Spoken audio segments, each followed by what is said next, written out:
ডাক্তারকে এখন আমরা পাইনি, আমরা তার বিষয়ে দেখতেছি।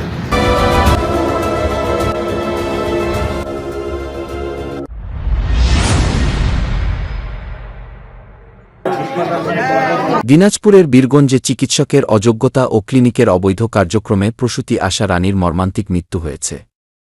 পিবিআই তদন্তে স্পষ্ট গাফিলতি ধরা পড়েছে। এ ব্যাপারে ডিআইজি হুঁশিয়ারি দিয়ে বলেছে, দোষীদের ছাড় নেই, কঠোর আইনগত ব্যবস্থা গ্রহণ করা হবে। অভিজ্ঞ চিকিৎসকের তত্ত্বাবধান ছাড়া অপারেশন করা হয়, যা দায়িত্বজ্ঞানহীন ও বিপজ্জনক।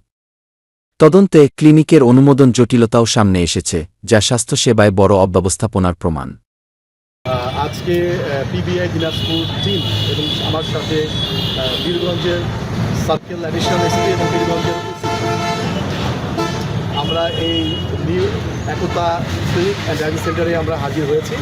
আপনারা জানেন যে গত 20/6/2025 তারিখে আশামণি নামে একজন মহিলা সন্তান জন্মদান করার জন্য ক্লিনিকে ভর্তি হয়েছেন এবং এখানে ভর্তি হওয়ার পর তার মৃত্যু হয়েছে।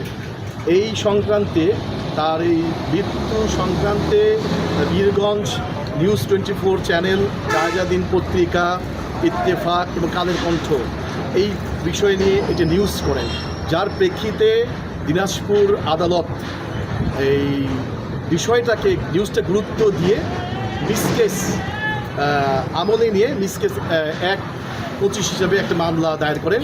যে মামলা তদন্তে আমরা এই বীরগঞ্জে নিউ একতা ক্লিনিকে এসেছি।